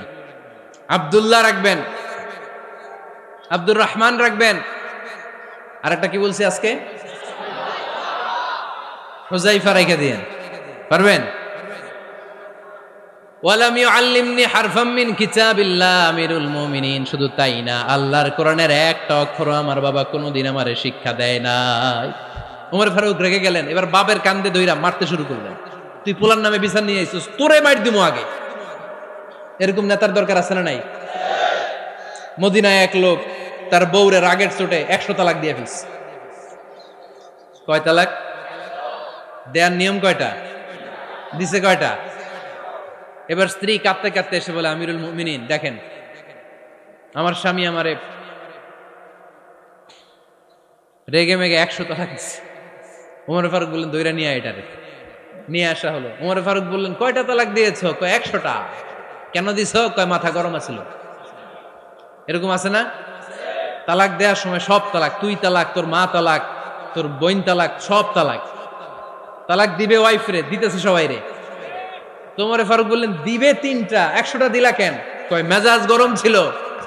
কয় দাঁড়া, আত-তালাকু মিন শাআইরিল্লাহ, তালাক হচ্ছে আল্লাহর দেয়া বিধানের একটা নিদর্শন, এটা নিয়ে তুই খামখেয়ালি করলি। আমার রায় শোন, আমার রায় হচ্ছে 3 তালাকে তোর বউ তালাক, বাকি 97 তালাক তোর পিঠের উপরে পড়বে। এরকম বিচারের দরকার আছে না নাই? এরকম দৃষ্টান্তমূলক বিচার যদি বাংলার জমিনে দেয়া হতো, আর কোন নারী ধর্ষিতা হতো? আর কোন নারীকে অ্যাসিড মারা হতো? আর কোন নারী যৌতুকের জন্য কান্না করত? একটা আমল লাগবে, বেশি না। মক্কা, মদিনা, এই 7 জায়গায় 7 জন গভর্নর পাঠিয়েছেন, তাদের থেকে তথ্য নিতেন। এই গভর্নর সিস্টেম উনি বানিয়েছেন। সাইয়েদনা আমর ইবনে আল-আস রাদিয়াল্লাহু তাআলা আনহুকে পাঠিয়েছেন মিশরে। মিশরে একটা দৌড় প্রতিযোগিতা হতো। মিশরি বলে, আমার মাল্লা কেন? তুমি খেলায় পারো না, আমারে মাল্লা কেন? কয় আনা ইবনুল আকরামিন, আমি গভর্নরের পোলা। আমি যা বলবো এটাই হবে, আমার উপরে কথা নাই। মিশরি ওইখানে আর ঝগড়া বাঁধায় নাই, মনে দুঃখ নিয়ে মদিনায় চলে আসলেন। এসে বললেন, আমিরুল মুমিনিন, আপনি আমর ইবনুল আস রাদিয়াল্লাহু তাআলা আনহুকে মিশরের গভর্নর বানিয়ে পাঠিয়েছেন। একটা প্রতিযোগিতায় আমি চ্যাম্পিয়ন হয়েছি, ওনার ছেলে হয়েছে রানার আপ। কেন সে চ্যাম্পিয়ন হতে পারে নাই? এই কারণে আমার মাথায় লাঠি দিয়ে 3টা বাড়ি মেরেছে। বিচারটা দিছে কার দরবারে? কথা বুঝেন নাই বোধহয়? ওমর ফারুকের দরবার। ওমর ফারুক বললেন, তাই আগামী বছরের অমুক তারিখ আমি সব গভর্নরদেরকে ডেকে হিসাব নিতে, ওই দিন তুই থাকবি, পারবি না? মিশনে বলে পারবো, মানে অবশ্যই পারবো। ওই দিন 7 রাজ্য থেকে 7 গভর্নর হাজির, গভর্নরদের ছেলেরাও হাজির, মিশরীয় হাজির। 7 গভর্নরের কাছ থেকে 7 এলাকার খোঁজ খবর নেয়ার পরে ওমরে ফারুক বললেন, আইনাল মিসরি, মিশরি লোকটা কই, এদিকে আয়। মিশরি সামনে আসার পরে বলল, আমর ইবনুল আস, তুমি মিশরের গভর্নর, তোমার ছেলে সহ তুমি আসো। আমর ইবনুল আস এসে সামনে বসে রইলেন। এবার বললেন, ও আমর ইবনুল আসের ছেলে, তুমি নাকি ইবনুল আকরামিন গভর্নরের ছেলে, তুমি যা বলবা মিশরে নাকি তাই হবে, তোমার নাকি অনেক দাপট। নিজে একটা লাঠি এনে মিশরীর হাতে দিয়ে বলল, এবার তোর মাথায় যতটা মারছে তুই ততটা গুনে গুনে মার, আমি দেখবো। আমর ইবনুল আস দেখবে, আমর ইবনুল আসের ছেলেরে তুই এখানে মার। সে বলতেছে, থাক, আপনি বলছেন এতেই যথেষ্ট, মারা লাগবে না, আমি মাফ করে দিলাম। ওমরে ফারুক বলল, খবরদার, মার, মার ওর মাথার মধ্যে। মিশরি ওমরে ফারুকের ধমক শুনে ভয়ে ভয়ে 3টা বাড়ি মারল। এই বাড়ি মারা দেখেও ওমরে ফারুকের হৃদয় ঠান্ডা হয় নাই। লজ্জায় আমর ইবনুল আস, বয়স হয়ে গিয়েছে সাহাবা, মাথা তখন টাক, মাথায় চুল নাই, লজ্জায় মাথাটা হেট হয়ে মাথাটা নিচু করে রেখেছে। এবার রাগের চোটে ওমরে ফারুক বললেন, এবার আমর ইবনুল আসের টাক মাথার মধ্যে একটা মার, মার। কেন ছেলেকে শিক্ষা দিতে পারে নাই? ইয়া আমর ইবনুল আস, মাতা জাআলতুমুন নাস আবিদা, জনগণ তাদেরকে দেখভাল করার জন্য তোমাদেরকে পাঠানো হয়েছে, তাদের উপর কোনো অত্যাচার করার জন্য নয়। চিল্লায় বলেন ঠিক কি না? এরকম নেতা কয়টা লাগবে? কয়টা? ওই নেতার নাম কি? ওমর। হা হুয়া ইয়াতি ওমর। 22 জায়গায় বিশ্বনবী কয় একটা, ওমরে ফারুক বলে আর একটা। আল্লাহ বলে, বিশ্বনবী আপনার পক্ষে আমি আয়াত নাজিল করতে পারলাম না, আমি ওমরের পক্ষে নাজিল করে দিলাম। বিশ্বনবী বলতেন, ইন্নালি কুল্লি উম্মাতিন মুহাদ্দাস, সব উম্মতের মধ্যে, সব নবীর উম্মতের মধ্য থেকে একজন করে আল্লাহ তাকে মুহাদ্দিস বানাতো। মুহাদ্দিস না, মুহাদ্দাস।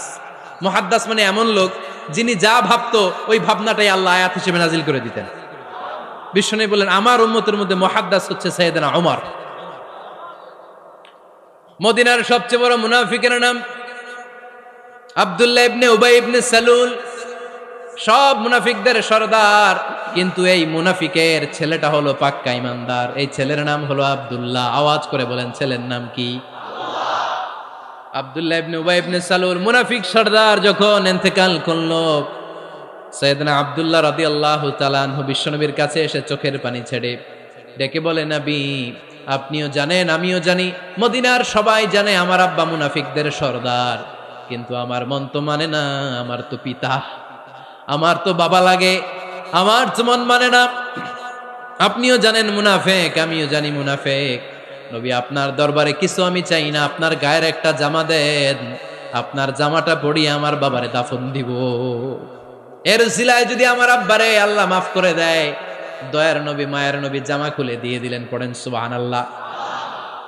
আব্দুল্লাহ রাদিয়াল্লাহু তাআলা আবার আবদার চললেন, নবী জানি আমার বাবা মুনাফিক, কিন্তু আমার তো বাবা, আপনার দরবারে ফরিয়াদ, আপনি নিজে যে আমার বাবার জানাজার নামাজের ইমামতি করবেন।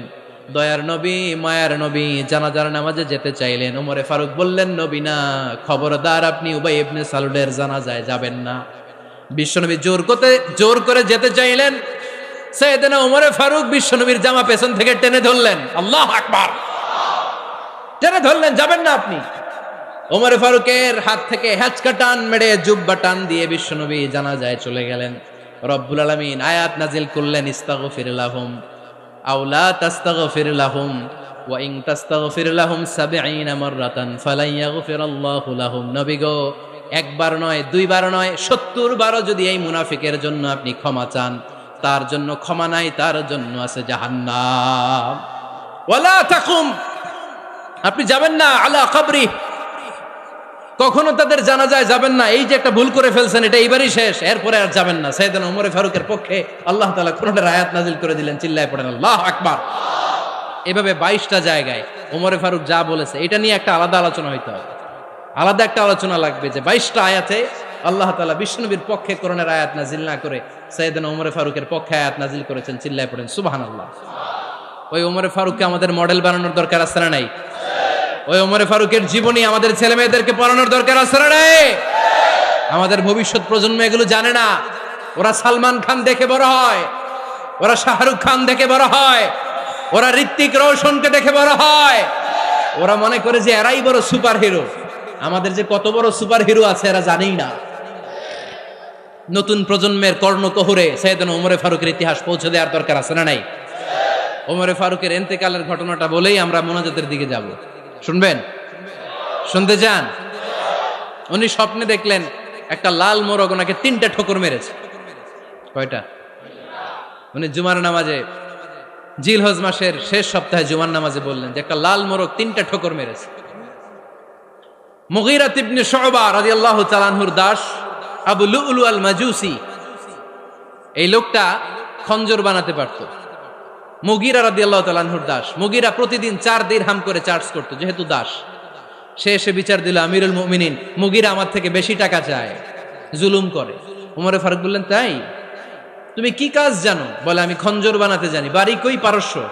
আরে তুমি খঞ্জর বানাতে জানলে তো 4 দিরহাম অনেক কম, সে তো আরো বেশি টাকা নেওয়া দরকার ছিল তোমার থেকে।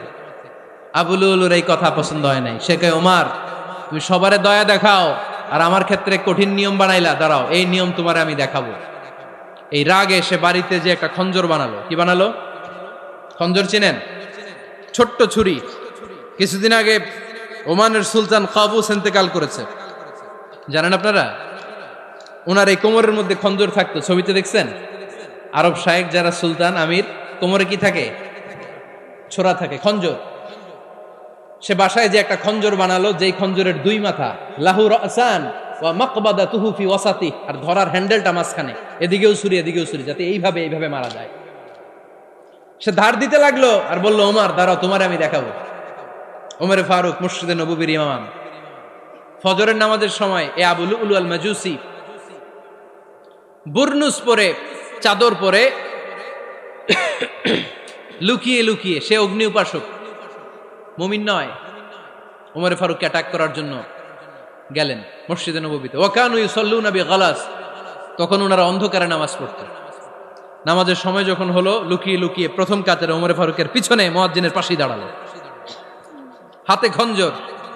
একামত হলো, ওমর ফারুক সালাত শুরু করলেন, ফজরের সালাত, আল্লাহু আকবার। নামাজ শুরু করলেন, সূরা ফাতিহা বললেন। আরেকটা সূরা যখন পড়তে যাবেন, in the mean time Abu Lulu এই খঞ্জর নিয়ে ওমর ফারুকের বুকের মধ্যে 3টা স্টেবিং করলেন। একটা মারলেন নাভির নিচে, মারার সাথে সাথে পাকস্থলী কেটে গেল। আরেকটা মারলেন পাজরে, পাজর ছিঁড়ে গেল। 3টা মারার পরে ওমর ফারুক বললেন, কাতালানি আল কালব, এক কুকুর আমাকে মেরে ফেলেছে। পেছন থেকে এক সাহাবীকে টান মেরে সামনের দিকে নিয়ে গেলেন, তুমি নামাজের ইমামতি করাও। আর ওমর ফারুককে বাকিরা ধরাধরি করে পেছনে নিতে আরম্ভ করলেন। আর এই আত্মাই আক্রমণ যে করেছে, সে কাতারের মাঝখান দিয়ে যেতে আরম্ভ করলো আর 2 দিকে ছুরি মারতে আরম্ভ করলো। 13 জন সাহাবীর গায়ে ছুরি মেরেছে, 7 জন সাহাবা স্পট ডেথ, জায়গায় মৃত্যু। এই ভয়ঙ্কর অবস্থা দেখে এক সাহাবী বুরনুস, এক ধরনের জুব্বা আছে মাথাওয়ালা, অনেকে জ্যাকেট পরছেন না এরকম মাথাওয়ালা, লম্বা জুব্বা আছে, আরবরা শীতে পরে মাথাওয়ালা। এই মাথাওয়ালা জুব্বা বের করে এক সাহাবী জালের মতো তার দিকে উড়ায় মারল। ওই বুরনুসের মধ্যে পেঁচিয়ে আবু লুলু মাটিতে পড়ে গেল আর সুইসাইড করে ফেলল, নিজের বুকে নিজে মেরে আত্মহত্যা। যেই সাহাবীকে ইমামতির জন্য দাঁড় করালেন, উনি ছোট্ট সূরা দিয়ে প্রথম রাকাতে সূরা আল কাউসার, দ্বিতীয় রাকাতে সূরাতুল ইখলাস দিয়ে নামাজ শেষ। ওমর ফারুক বেহুশ। ওমর ফারুক কি? হ্যাঁ, বেহুশ। সবাই কান্নাকাটি করতেছে, সবাই দেখতে গেলেন, এখন হুঁশ ফিরে না। মুখের মধ্যে, মুখ খুলে রাষ্ট্রের চিকিৎসক মুখের মধ্যে দুধ দিলেন, ওই নাভি দিয়ে দুধ বের হয়ে যায়। পাকস্থলী কেটে ওখান দিয়ে দুধ বের হয়ে যাচ্ছে। তারা বললো ওনারে বাঁচানো সম্ভব না, দেখেন হুঁশ ফিরে কিনা। হুঁশ ফিরলে ওনার পরে কে আমির হবে, উনি যেন প্যানেল ঠিক করে দিয়ে যায়। সবাই তাকিয়েছে ওমরে ফারুকের চোখের দিকে। আল্লাহর মেহেরবানিতে ঘন্টা খানিক পরে উনি চোখ খুললেন। চোখ খোলার পরেই বলেন নাই, ও মা আমি মরে যাই। চোখ খোলার পরে উনি বলেন নাই, কে মারলো আমারে। চোখ খোলার পরে উনি বলেন নাই, আমার পরে নেতা কে হবে। চোখ খোলার পরে সর্বপ্রথম কথাটি ছিল, আসল্লান নাস, আমার নেতৃত্বে যে ফজরের নামাজটা শুরু হয়েছিল এটাকে ঠিকমতো তোরা পড়েছিলি? আমার নেতৃত্বে যে ফজরের জামাত শুরু হয়েছিল সেটা ঠিকঠাক মতো সমাপ্ত হয়েছিল কিনা আগে বল। আসল্লান নাস, নামাজটা হয়েছে কিনা বল। সুবহানাল্লাহ কইতে পারলেন না? This is Omar, hour super hero. নেতা অনেকগুলো লাগে না, এরকম নেতা একটাই যথেষ্ট যে গোটা বিশ্বকে কাঁপায় দিতে পারে। চিল্লায় বলো ঠিক কিনা। আমরা চাই আমাদের ছেলেগুলো ওমরে ফারুকের মতো বড় হোক। আমরা চাই আমাদের ছেলে মেয়েগুলো খাব্বাব, খুবাইব, সাইয়েদনা আলী, উসমান, আবু বকর রাদিয়াল্লাহু তাআলা আনহুর অনুসরণে বড় হোক, ঠিক কিনা। আমরা একটা ওমর চাই যিনি আমাদেরকে সালাতের শিক্ষা দিয়ে গিয়েছেন, ইন্তেকালের আগে বলেছেন সাল্লান নাস। এজন্য আমরা যেন নামাজ কখনো নষ্ট না করি। আল্লাহর জমিনে দিন বাস্তবায়ন আসাদ্দুহুম ফি আমরিল্লাহি ওমর রাদিয়াল্লাহু তাআলা আনহুর মতো এত কঠোর কেউ ছিলেন না। তাই দিন বাস্তবায়নে আমরা যেন কাউরে ছাড় না দেই। সবার আগে আল্লাহর দিন, সবার আগে আল্লাহর কোরআন, সবার আগে আমার ইসলাম, ঠিক কিনা। চাইলেই কেউ এদেশ থেকে ইসলামরে মিটাই দিতে পারবে না। যে দেশে আল্লাহু আকবার ধ্বনির সাথে সাথে সূর্য উঠে যায়, আল্লাহু আকবার ধ্বনির সাথে সাথে সূর্য ডুবে যায়, সে দেশে আর কিছু থাকবে না থাক আমার ইসলাম থাকবেই, আর কিছু থাকবে না থাক আমার কোরআন থাকবেই। সে ইসলামের সাথে থাকতে রাজি আছেন তো? কোরআনের সাথে থাকতে রাজি আছেন তো?